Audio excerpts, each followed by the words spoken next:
जय श्री श्याम, जय हो हारे के सहारे, जय हो तीन बाणधारी बाबा, आपकी सदा ही जय हो। जय हो गुरुदेव मनु भैया, जय जय शनिदेव जी महाराज, आपको कोटि कोटि नमन।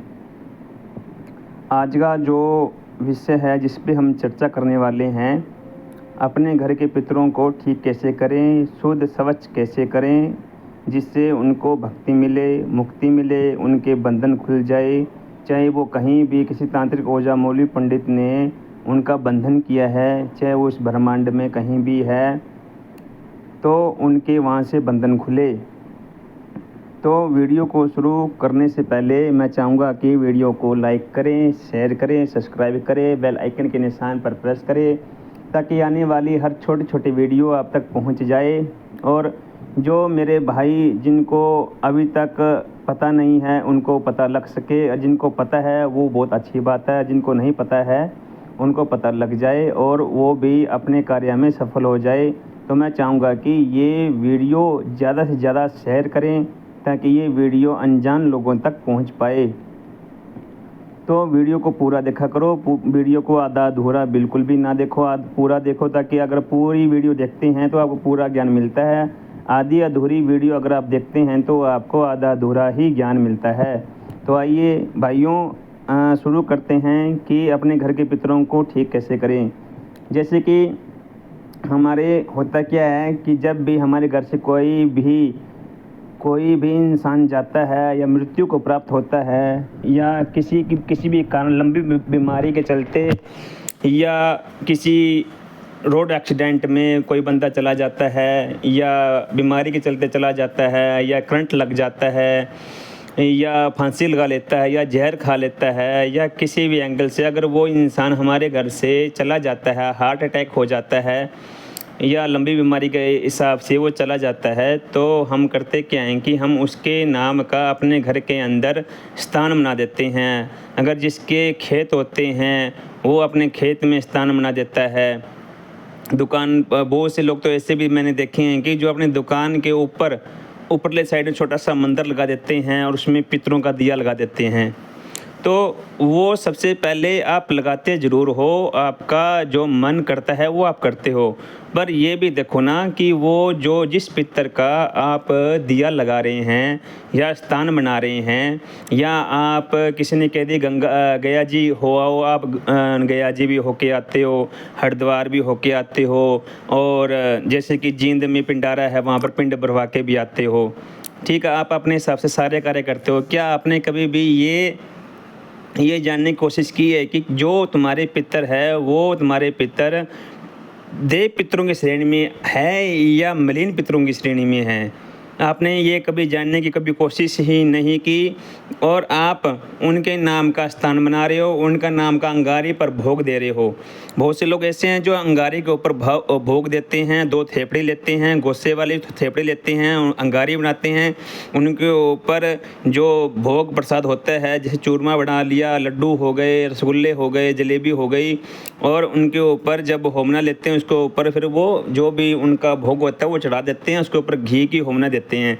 तो आप ये करते तो हो, क्या आपने कभी ये सोचा भी है कि तुम्हारे घर में जो भी पितर है क्या वो अभी शुद्ध है या नहीं, स्वच्छ है या नहीं, और आप दिए जाते हो, और देने के बावजूद भी आपके घर के अंदर ग्रह कलेश, बीमारी, झगड़ा, लड़ाई, व्यापार में घाटा और मान सम्मान में हानि होती है, और जो आपका कार्य जोरों शोरों से चल रहा होता है वो आपका कार्य एकदम से जीरो हो जाता है, एकदम से जीरो हो जाता है। क्या आपने कभी सोचा है कि ये क्यों होता है?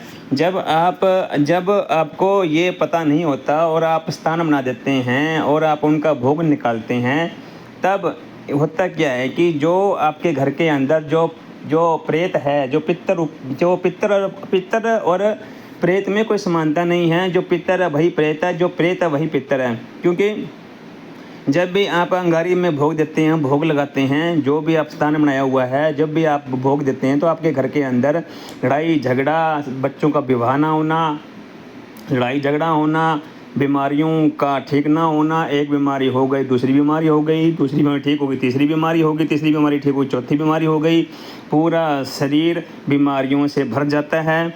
तो ऐसा क्या होता है, कभी भी आपने जानने की कोशिश नहीं की। अगर आप इन सब चीज़ों से अपने पितरों को अगर आप शुद्ध करना चाहते हैं, बिल्कुल साफ़ करना चाहते हैं, जब आपके पितर जब साफ़ होंगे, शुद्ध होंगे, तो वो आपके हर कार्य में आपके सहायक बनेंगे।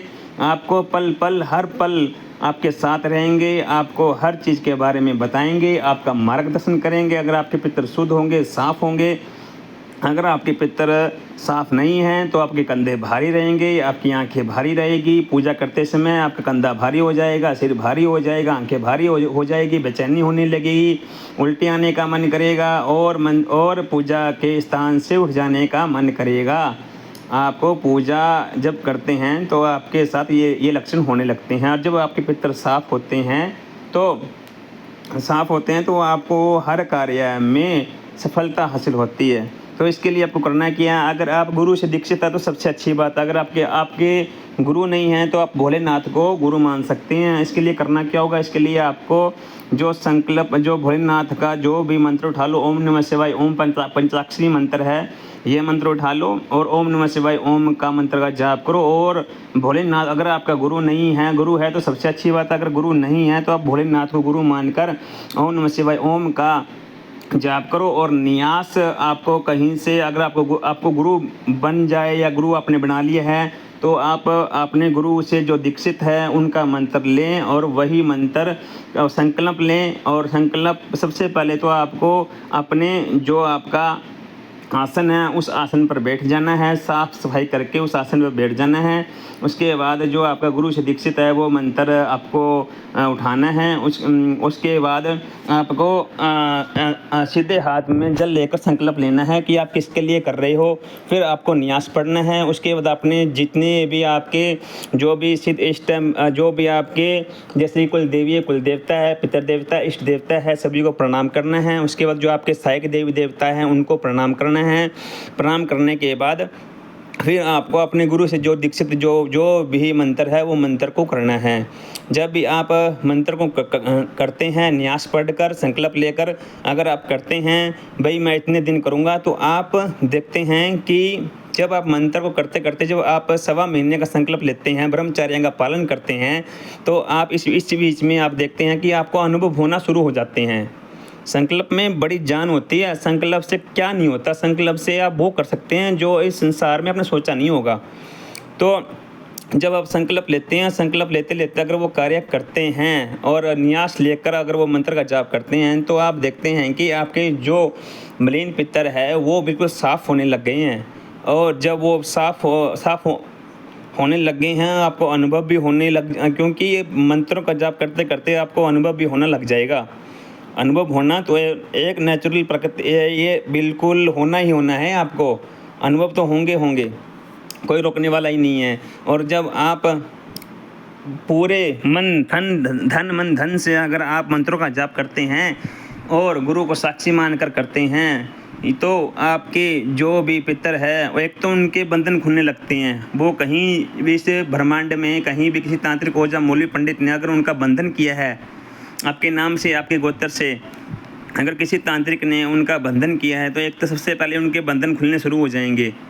जब उनके बंधन खुलेंगे, उनके बंधन खुलते ही वो आपके पास आएंगे। आपके पास आने के बाद जब वो मंत्रों का जाप, जब उनके मंत्रों के जाप के कारण उनका शुद्धिकरण होगा तो वो आपका साथ देना शुरू कर देंगे। क्योंकि पहले ये इनका विशाल आकार होता है, फिर ये धीरे धीरे इनका आकार छोटा हो जाता है। जब मंत्र जाप करते हैं फिर बिल्कुल छोटे छोटे आकार में आ जाते हैं। ये बिल्कुल जब ये छोटे आकार में आते हैं, या तो ये आपका साथ देना शुरू कर देंगे, बिल्कुल साफ़ हो जाएंगे, स्पष्ट हो जाएंगे, आपका साथ देना शुरू कर देंगे। अगर ये साफ़ नहीं हुए तो ये आपके शरीर से निकल जाएंगे। और जो भी चीज़ आपके शरीर के अंदर है, जो बिंदु रूप में आपके पूरे शरीर में फिर रहा है, यानी कि प्रेत रूप में जो अपने पूरे शरीर में फिरता है, आपके शरीर में कभी कहीं दर्द, कभी कहीं दर्द आ रहा है, तो वो एक प्रेत रूपी ही चीज़ होता है जो अपने आपके पूरे शरीर में, पूरी बॉडी में दर्द करता है।